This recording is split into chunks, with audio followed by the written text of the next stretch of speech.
What an honor to welcome legendary actor Michael O'Keefe to Questions for Cancer Research today. Michael, how are you? I'm good. I'm good, Chris. How are you? Great, great. As you know, I've been conducting a series of interviews on sports topics, and you've had major roles in three movies, which all had sports related themes in one way or another. So it's amazing to have you here with us today. You look great. What are you working on these days? I'm doing a series with John Hamm for Apple TV that's called Your Friends and Neighbors. And the first season will start streaming in April. And at the same time, the first season streaming, we're going to be filming the second season. Nice. Is that filmed in the city? No, last year we were in Queens and in the city a little bit, but primarily we were in Westchester. We actually shot at the Westchester Country Club, another country club out there. Not far from where my brother Billy, as you know, has a place, not far from the Wingfoot where I trained for Caddyshack and was probably one of the worst caddies in the history of Wingfoot. I probably, if there's a plaque for bad caddy, I think it would be me there. Yeah, yeah, no, that is great. We look forward to seeing that. Let me start out with your first big movie success. I think the Great Santini was only your second movie. It premiered in 1979, and it was a big hit for you. You played the son of a tough, demanding naval aviator played by Robert Duvall, and you both were nominated for Academy Awards. That was amazing. This was a really intense movie. What was that experience like for you? Well, I was 23 years old playing a 17-year-old. I'd been acting professionally for about, 6 or 7 years, I guess. And Duvall was always one of my favorite actors. I had that kind of experience with him that a lot of athletes have, like when you play tennis with a better tennis player than you are, all of a sudden you're making shots you've never made before. Yeah. And so he really loves actors and he really likes to kind of bring people along into what he's doing. Um, so it was, the experience of a lifetime. And I also got to meet Pat Conroy, who was the novelist who wrote the novel that it was based on. And his real life was more or less like that. His father was Don Conroy, who was a lieutenant colonel in the Marines and a pilot, a fighter pilot, as he would say. And I'll tell you a quick story. When Duvall and I got nominated, Blythe Danner, who played Bobby's wife and my mother, did not get nominated. And Pat Conroy was living in Atlanta at the time, which is where his father was. And his father burst into his house and said, "Well, son, you and I got nominated and your mother didn't get squat." Yeah, she was very good in that role as well. But I guess, that's just the way it happens sometimes, right? Oh, yeah. Yeah. But she's, we're still in touch. I love her to death. Yeah, I yeah. I had a really lifelong friendship with Louis Carlino, who was the writer director of that movie. He became a kind of mentor for me for years until he passed about 2 years ago. Yeah, yeah. Your basketball skills were really impressive in that movie. I played a lot of basketball. Did you play a lot of hoops growing up? I really did not, and I was not very good. I kind of peaked in sixth grade. I was a halfback on the JV football team for the grammar school, and I was averaging 120 yards a game. And by the time I got to eighth grade, I hadn't really grown, and I got kind of porky, and I didn't really have anything going on as an athlete again for a while. And I got into basketball in the city when I moved to New York City to become an actor. And some friends of mine would go to parks and play. And so I kind of learned the hard way by just sort of staggering through some games in the New York City parks, which, I don't have to tell you, there's some great players out there. Yeah, I yeah. never got down to Waverly Place, where that's one of the real famous street ball scenes. But I played a lot in Riverside Park and Central Park, places like that. Yeah, no, that's great. So you grew up in Larchmont. I guess you went to Mamaroneck High School. I went to nearby Stepanak High School, and I remember watching you in MASH. I used to watch MASH all the time. I love that show.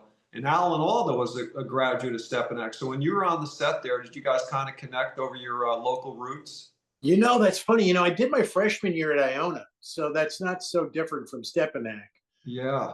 My father realized that I couldn't, quote unquote, cut the mustard at Iona, and he was not going to keep paying for my prep school experience, so I went to the public high school. But you know, I did not know that Alan went to Stepanak. You know, but he was such a generous and incredible force. I did two of those shows, one of which he directed, and then I saw him years later. I did a play out at the Bay Street Theater, which is out in Sag Harbor, and he came and we ended up going to a lunch together and hanging out. And you know, I mentioned to him that I did the show twice, and he said, you know, after the first 10 years, I really didn't, you know, remember a lot of the shows. And he said, now he says, I don't remember anybody from any of the shows because they did, I think, 11 seasons. Yeah. And that's when they were doing 22 shows a year. Wow. So he must have worked with, I mean, that's probably 2,200, 2,500 guest actors, if not more. And so who can blame him? You know, I mean, you know, that he kind of forgot you, but, Yeah. you know, he was really generous, really great, you know, professional actor, just, you know, one of the best really that I had a chance to work with ever. Yeah, and that was an amazing show. Michael, after the Great Santini, you were offered the lead in Caddyshack. It's pretty amazing to think that you would move from a very intense, serious movie like the Great Santini to what Caddyshack ultimately turned out to be. I'm not sure of the specifics, but it sounds like the movie that was described to you initially was a little different from what ultimately turned out to be the final cut. Can you tell us a little bit about that? You know, Doug Kenny, who was the writer producer of Caddyshack, along with Brian Doyle Murray, had a kind of what they call a Bildungsroman in mind, you know, which is a German word for a coming of age novel. And he really had Danny Noonan much more primary in the movie.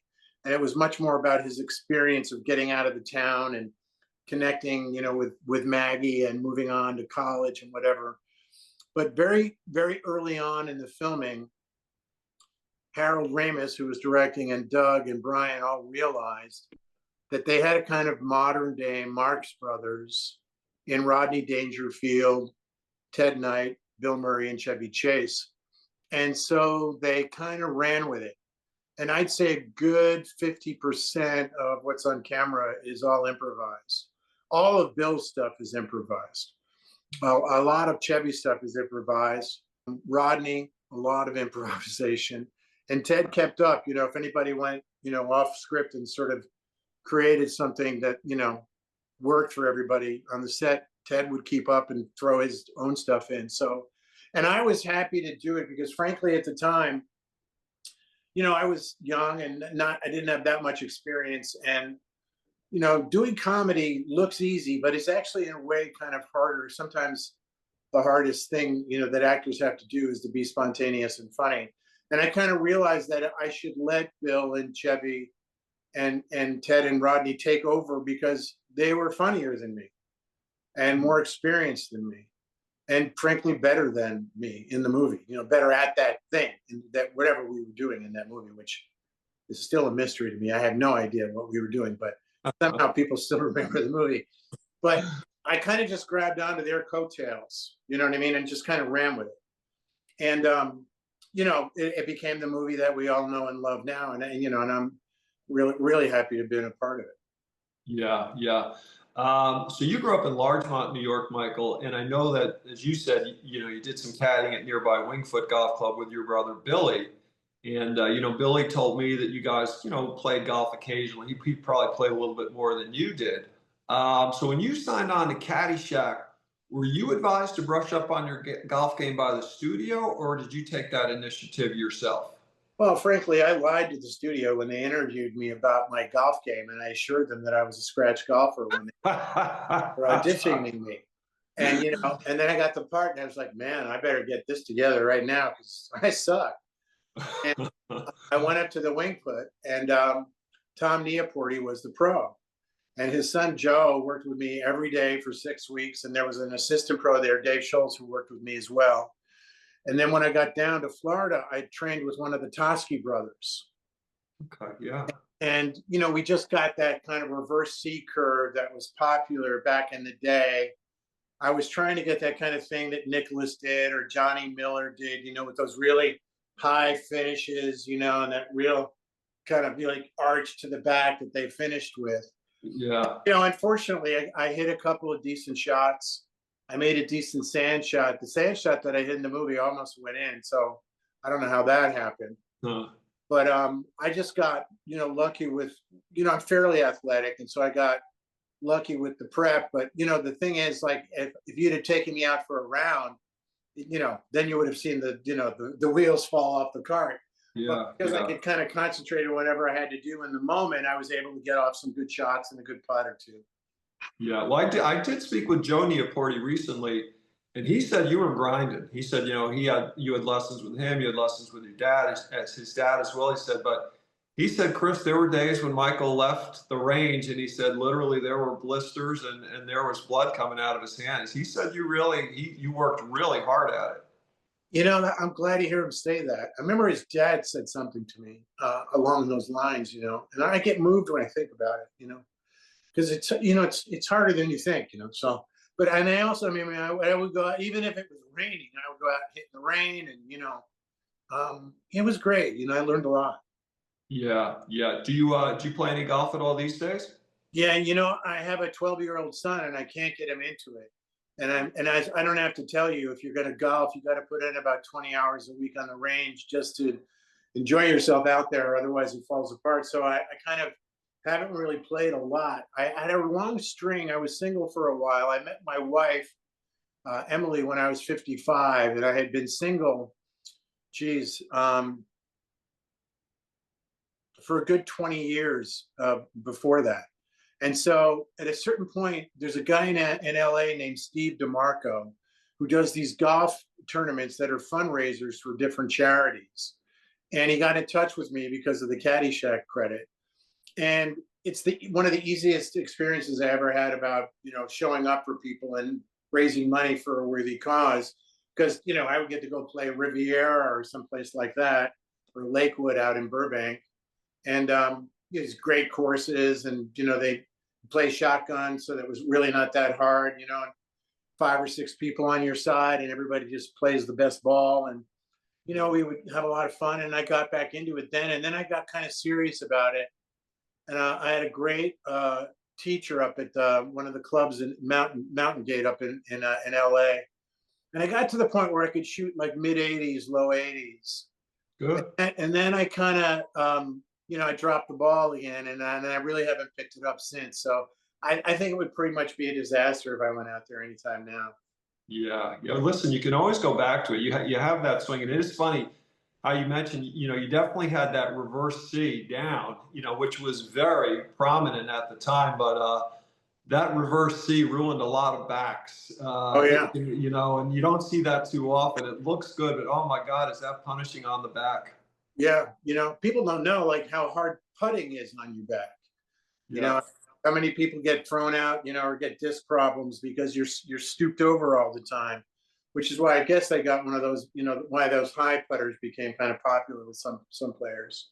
Yeah, if you have a bad back, that's big. You know, you really don't have to, you know, bend over like that. But you're right. It takes a lot on your back, especially. I mean, I'm tall, and you're probably what, 6'1", 6'2"? Yeah, something like that. Yeah, yeah. Um, your brother Billy, he went on to be a member and then president of Wingfoot. I know you have a very talented family. When I joined Morgan Stanley out of business school, this is way back in '93. They stuck 40 of us in a conference room for 6 months of training. And what they do is bring the heads of the different divisions and trading floors through to speak with us. And of course, at that time, Billy was the head of the Muni Bond trading desk. And he was by far the best speaker that we had. As a matter of fact, I think, you know, most of the class said, hey, we want that guy, Billy O'Keefe, to come back in here and speak to us again. So your brother Billy is awesome and really a very talented guy. Oh yeah, I think so too. You know, and a great golfer too. You know, anytime I played with him, he was always taking a lot of money off of me because I was foolish enough to bet with him. And you know, he had a real game. He had a real game. Yeah, Billy's always a solid player. You know, it's funny.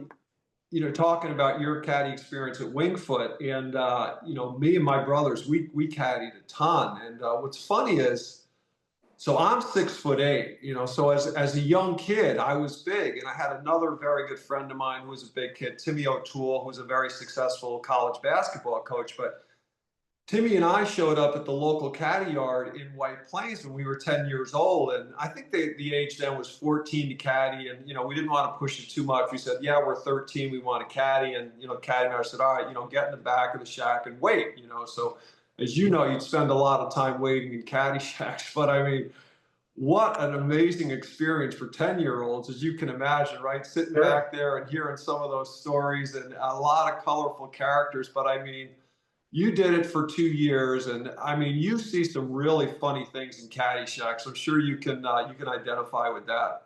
Well, the caddy master at Wingfoot was this legendary guy named Gene Hayden, and he was a compulsive cigar smoker, probably in his mid to late 60s when I got there, and he had this really gravelly voice, and he'd be like, "Okay, JJ Gagliotti, first east." And everybody would be like, and if you messed up as a caddy, he would kick you out. And the expression was down the road, get down the road. Yeah. So you'd have to leave if you did something bad. And a couple of the caddies, as you can imagine, they were prone to having early morning cocktails, because that was their lifestyle. And if they got a little too loose, Gene would kick them out. And there was a caddy there named Tasty. And I never knew his real name. That was his nickname. And Gene threw him out. And Gene was sober, and he was in AA. And because he's passed now, I think it's okay to talk about it. Yeah. But Gene kicks Tasty out because he's too drunk. He said, "Tasty, down the road." And Tasty said, "Gene, the problem is we both in AA, but yours is anonymous, and mine is always."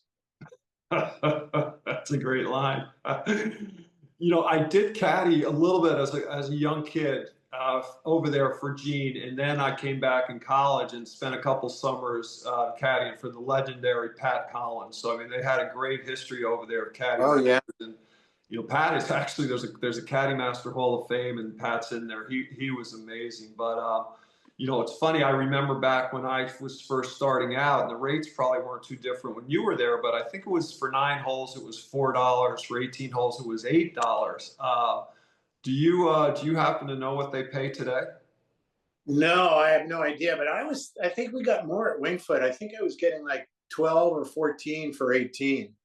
Well, that's pretty good. Yeah, it was tight when I was there. But I think right now a caddy gets $125 a bag for 18 holes. So, you carry 2 bags, right? The local course and try and get a job. Yeah, $250, 4 hours of work, tax-free, not bad. Michael, a little bit later on in your career in The Slugger's Wife, in which you starred with Rebecca De Mornay, you had a great baseball swing. I would imagine you spent a few hours in the batting cage, given, we know what you did before Caddyshack.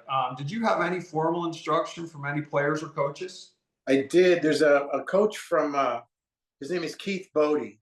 And when he was a player, he was in the Mets organization, and he played up to AAA. Then he coached for Buck Showalter in the Baltimore organization. He coached in the Houston organization. And then he also ended up taking the Kansas City Royals for a few years too. He was in Biggs. And he was my hitting instructor. And we went out to Brooklyn College because he lived in Brooklyn. And he knew the coach of the baseball team. And they were all training indoor. It was winter.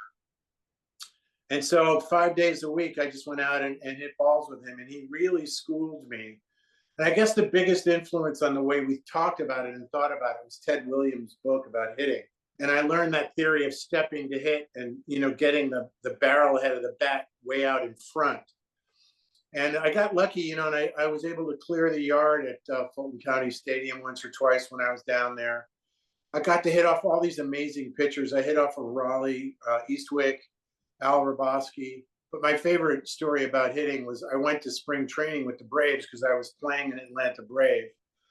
And Joe Torre was the manager at the time, and Bob Gibson was the hitting coach.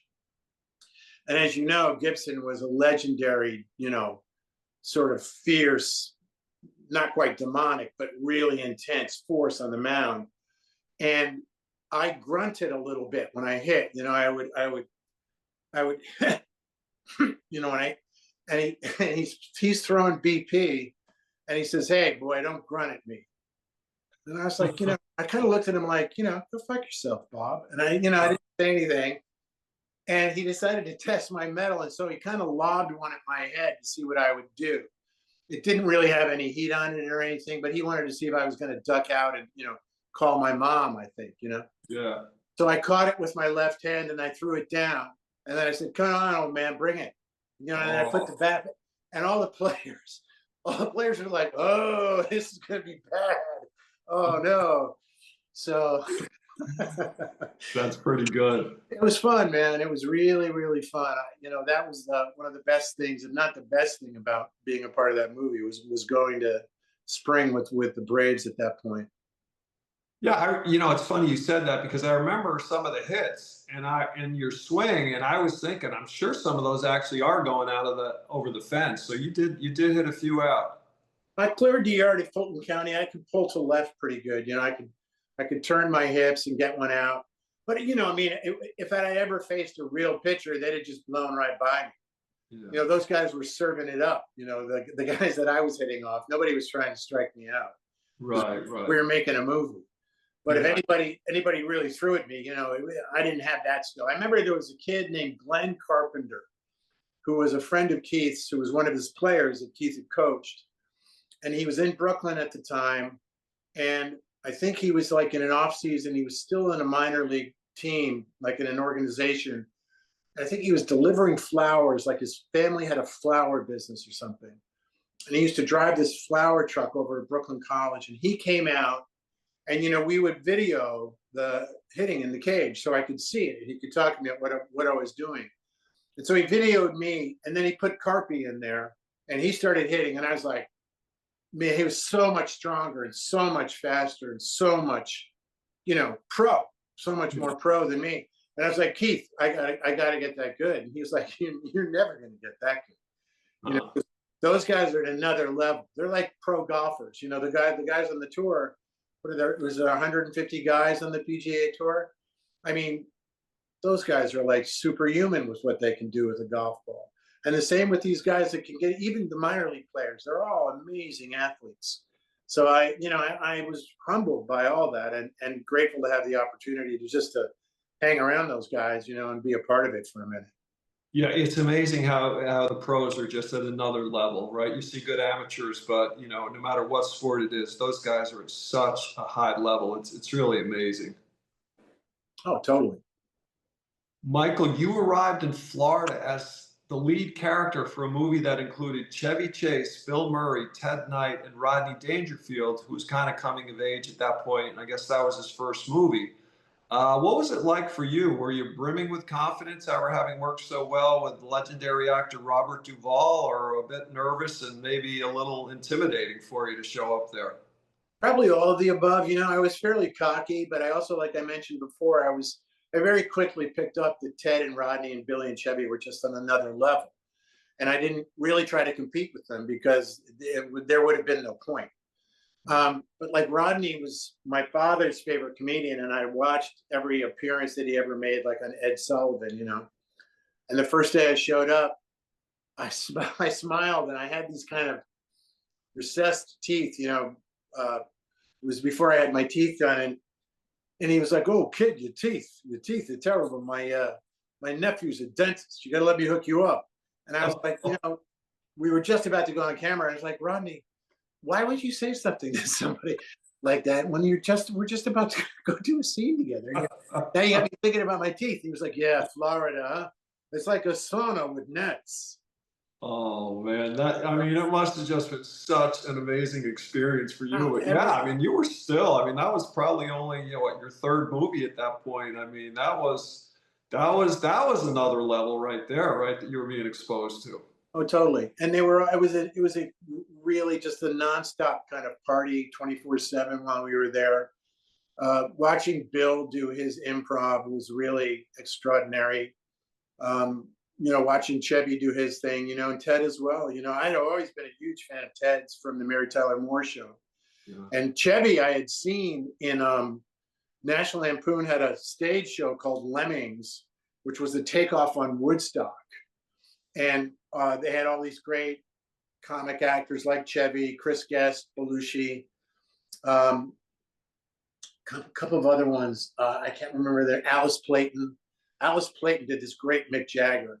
And Chevy did a thing where he played a Harley, like a Hell's Angel, and somebody had messed with his Harley, and he would come out and just bawl somebody out in the crowd, say, "One of you peaceniks just messed up my hog," and it was hilarious. And the night that I saw it, he kind of picked me because I was in the front row, and it was at this club in New York called the Bottom Line.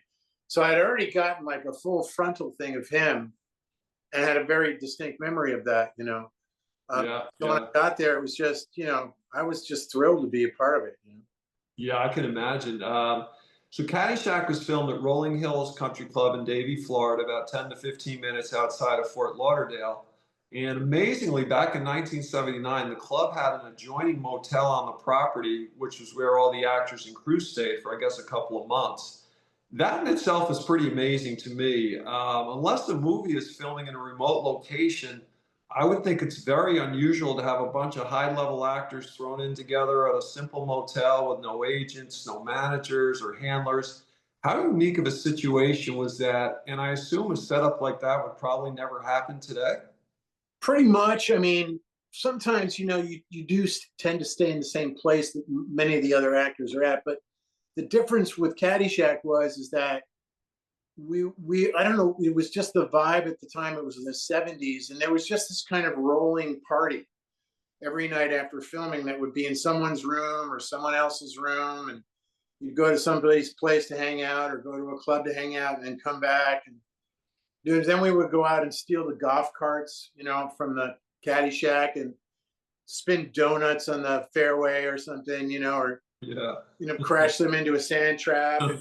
We got into a lot of trouble for that. Yeah. It was pretty out of control, but everybody, as far as out of control as it was in terms of the partying, everybody was really serious about getting it right.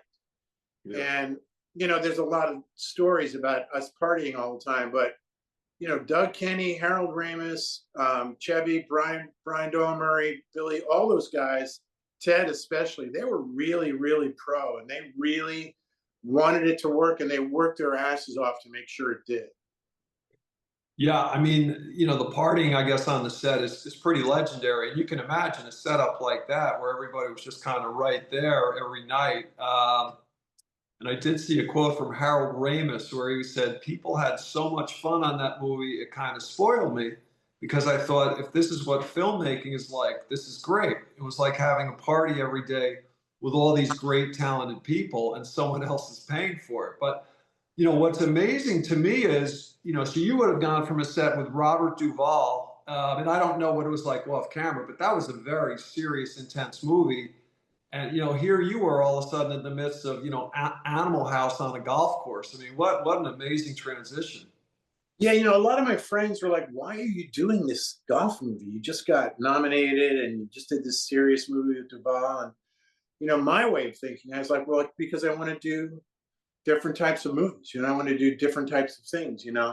Some of my favorite actors have that capacity. Like the people I admire who were comic actors, like Alan Arkin.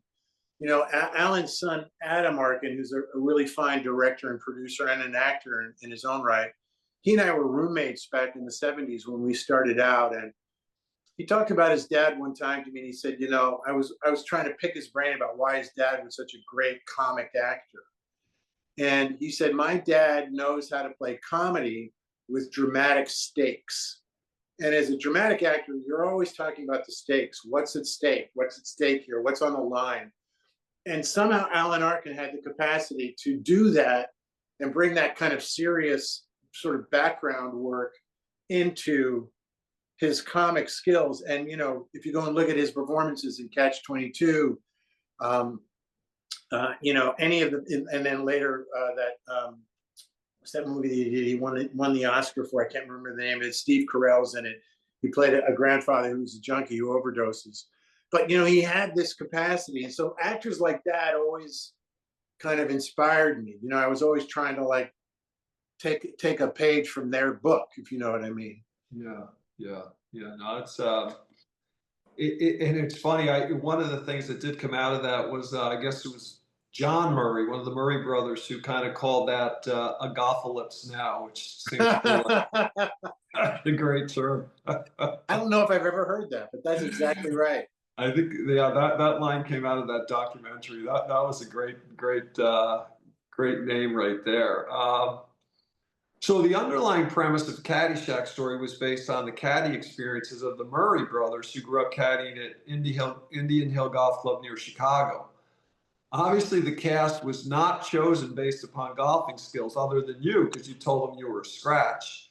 Your swing was by far the most impressive. I know that Bill Murray has a very good swing, but he didn't hit any shots other than taking out the tops of flowers as part of his, incredible Cinderella story. Ted Knight had a pretty good swing. After that, you could tell that the actors didn't play much. Now, we all realize that golf is not an easy game, especially for beginners. I would bet that there were a fair amount of whiffs and some pretty bad shots hit during filming. Was it funny for you and the others to see these guys trying to hit shots out there? Well, yeah, you know, and you know, it was like we were kind of like, whoa, okay, you know, and we'd have to be like, you know, you can't with Chevy especially was supposed to be, you know, Ty Webb, this, you know, the kind of golfer that gives strokes back to the course. He's so good, if you know what I mean. Yeah, yeah, shooting 68s and 67s. Yeah, you know, and so Chevy would hit a couple of, you know, shanks or whatever, and you had to, you know, you had to not act as if that is what just happened. You had to act as if he had just really hit something flush and landed stiff on the green, and you know, everybody would have, you know, like golf applause, you know, golf clap.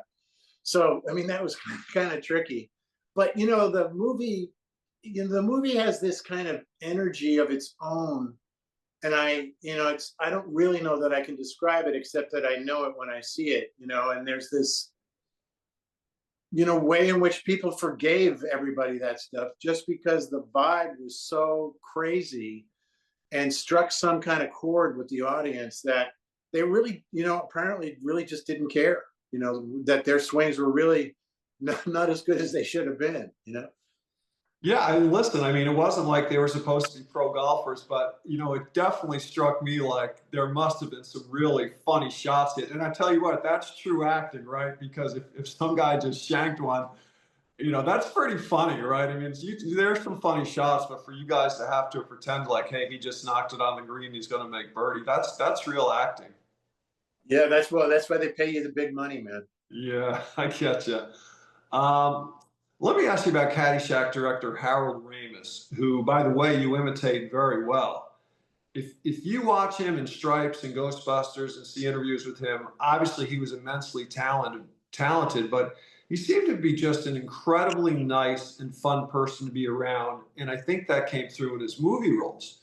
It was reported that he mostly stayed away from the party atmosphere in the evenings and would typically spend the time in his room preparing for the next day's work.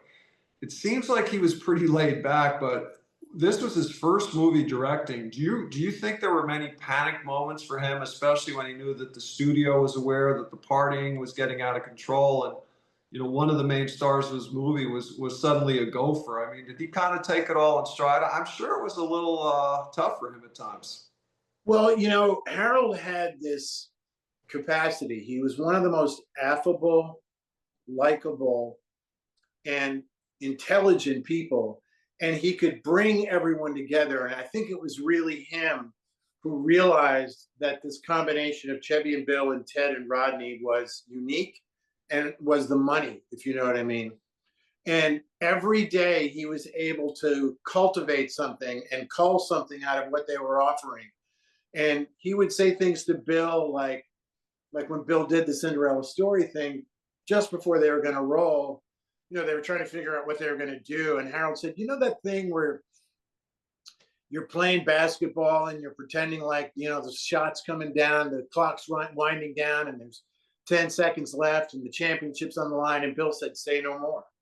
and then he went out and did his thing. Well, Harold did that with everybody. And he really, really, you know, if you go and look, I think Groundhog Day, for instance, is probably one of my all-time favorite movies, you know, bar none.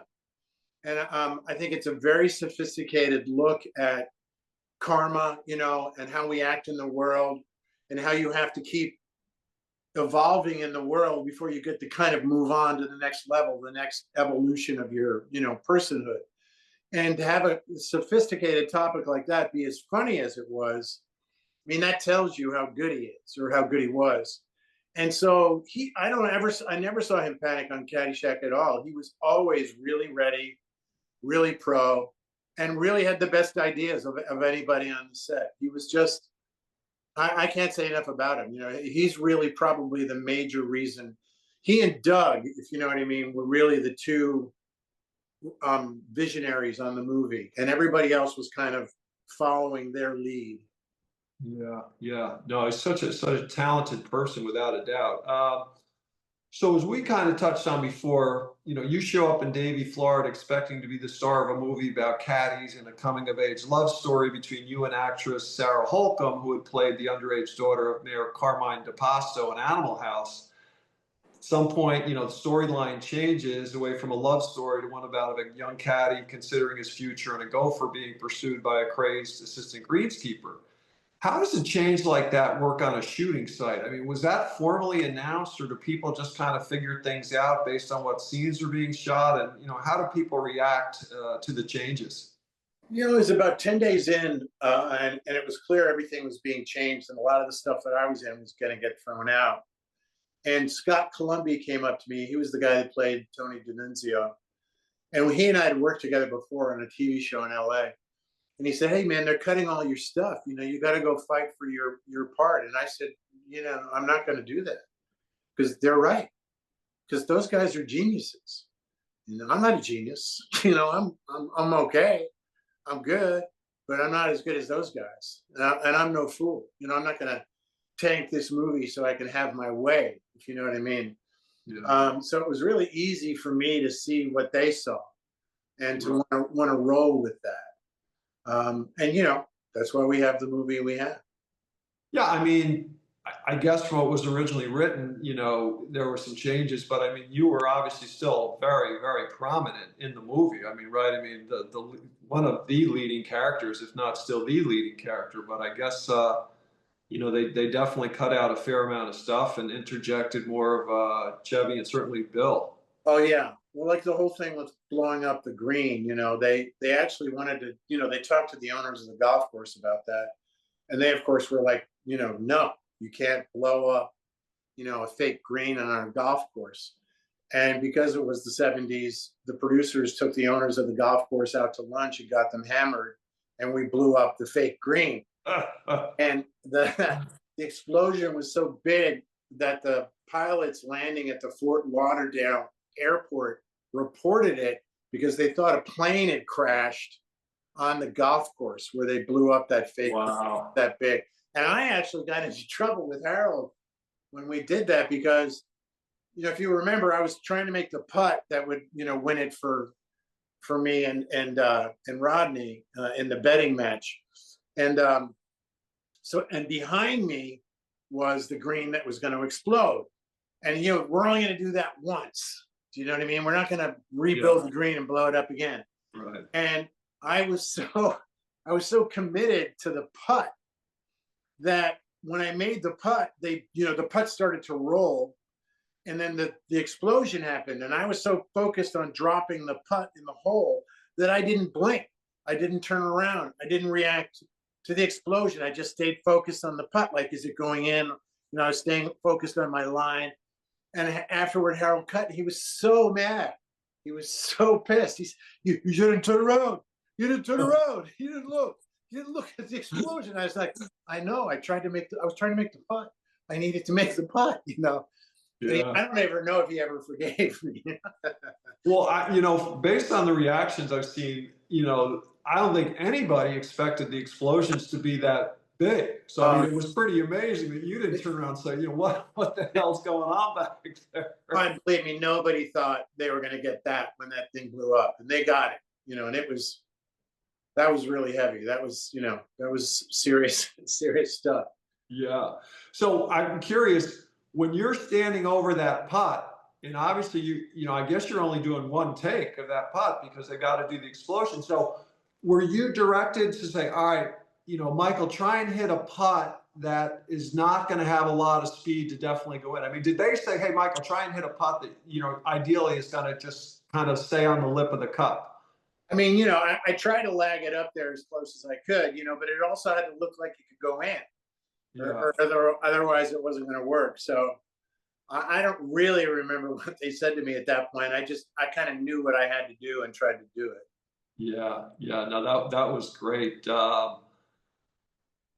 So one of the storylines that came out of that was supposedly this was the first time that Chevy Chase and Bill Murray had worked together since they'd been in a physical altercation on the set of Saturday Night Live a couple of years before Caddyshack. And from what I understand, Bill was only on site for about a week. Did you know him at all before working with him on Caddyshack? No, I never even met Bill. In fact, Meatballs, his first movie, hadn't even come out yet, but I'd seen him on the show. And that's a legendary story. And apparently, the way I heard it, and this was from Chevy talking to Howard Stern on the Howard Stern show. Chevy's version of it was that Belushi really just kind of instigated something. And when he said that, I was like, I can thoroughly see Belushi trying to get these two guys worked up. And I'm sure it was much more like high school guys bracing each other up against a locker than anything else. Do you know what I mean? Yeah. And I'm sure it was over in like 15 seconds. Right. But because it did happen, it took on this kind of bigger than life story. But the time, that they were on the set when they did that one scene together, because they kind of, like you said, they only had Bill for about a week. And then about 4 or 5 days in, they realized, wait a minute, we got to get Chevy and Bill in a scene. What are we going to do? How are we going to do this? And so they came up with this idea that, Chevy was playing through because he was out playing at night. And he ends up in Bill's apartment, which is in the back of some Caddyshack, sorry, on the property, some sort of greenskeeper thing that they put together. And then they did, they were thoroughly pro and came up with that scene, which was hilarious. Yeah, no, that was. And I think I saw somewhere within the past week, it looked like you actually filmed another scene with the two of them, right? Where Bill took off in like a lawnmower or something and almost took you out. Yeah, if you go up on YouTube and kind of look it up, there's this scene that got cut from the movie where Bill pulls up on one of those like mowers that golf courses use with like 8 different mowers on each side, and Chevy and I are playing, and these other players have hit up.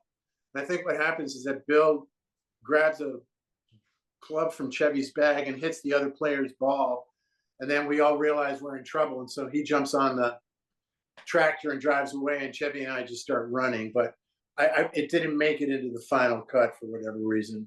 Yeah. It's funny. I think I saw a picture within the last few days of Chevy and Bill in a picture together. I think they were at a party before the Saturday Night Live show. So I guess, obviously on somewhat decent terms, I guess, these days. Well, I think that, when you work with guys like that and you have successes like that, there's a bond there that it's as if you went to college with them. Yeah. And, you see them again and it's like, oh, there's my frat brother, and it's that kind of thing, So I'm sure they have that feeling for each other. Yeah. Michael, Cindy Morgan, who played Lacey Underall, took a liking to your character, and you wound up back at Judge Smales' house with her, which ultimately ended with Ted Knight, Judge Smales, chasing you out of the house with a golf club. Now, I'm not sure why that particular home was used for that scene, but it's actually directly off the 7th tee of Coral Ridge Country Club in Fort Lauderdale, where I play. I know the guy who lives in that house right now. It's a long time ago. Do you remember that house at all, right on the golf course? I do. What I remember about that house, we did a lot of filming in there because there's a scene when I'm running away, and Lois Kibbe, who played Ted's wife in the movie, was taking a shower, and she thinks it's Ted who's walked into the bathroom, and she says, "Elihu, can you give me the loofah sponge?" And and it's me. I hand her the sponge, and she's in the shower with the hair thing on, the hair cap on, and she sees me, and all of a sudden she's like, "Oh, hi." you know, and I'm like, oh my, nobody told her she knew to do that. And it was hilarious. So all of that stuff, you know, happened in that house, and Ted chasing me around with the golf course. And, you know, that 4-poster bed was propped up so that he could hit the 4-posters with the club and knock them out. But aside from that, I don't really remember much about the house, except that, you know, I believe you when you tell me you know the house. Yeah, it's funny. It really has not changed too much. I mean, if you saw it from the front, it kind of really looks the same. But you know, it's great when you have guests out and you get to the 17 and you're like, you guys remember that house? And they're kind of like, and you say, yeah, that was Judge Smale's house. So I mean, people just love seeing the history of that. And I'm sure there's still a lot of Lacey Underall fans too who like that house for that reason as well. Well, yeah, I mean, she was, you know, a hot number. Yeah, yeah. Um, Speaking of which, in the documentary detailing the behind the scenes making of Caddyshack, Cindy seemed to have mostly good memories of her time on the set.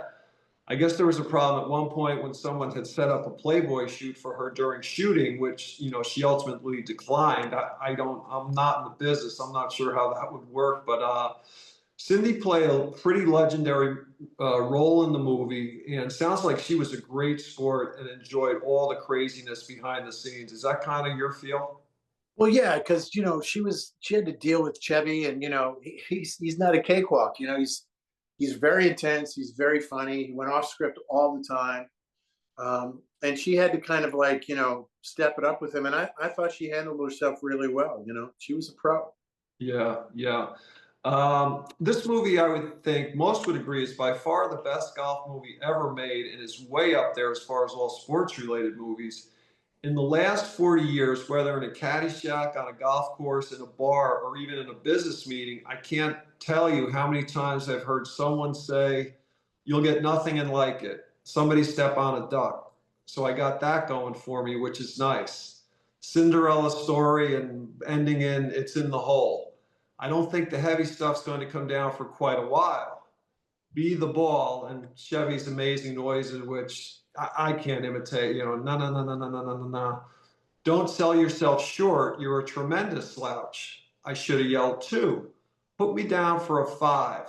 Last time I saw a mouth like that, it had a hook in it. Can you make a shoe smell? Noonan. People don't say that about you as far as you know. It's a little harsh. Cannonball. There's a pool and a pond. The pond will be good for you. Your Honor, Your Honor, you're not good. Cheer up, will you?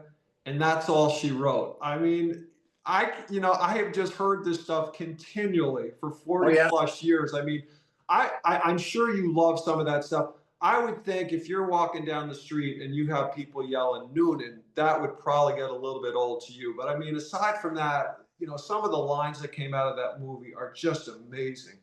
You know, that hasn't happened recently, but you know, there were days still well into the 90s and into the aughts where that would happen. You know, someone will call out Noonan to me on the street, and you know, you have to kind of roll with it when it happens.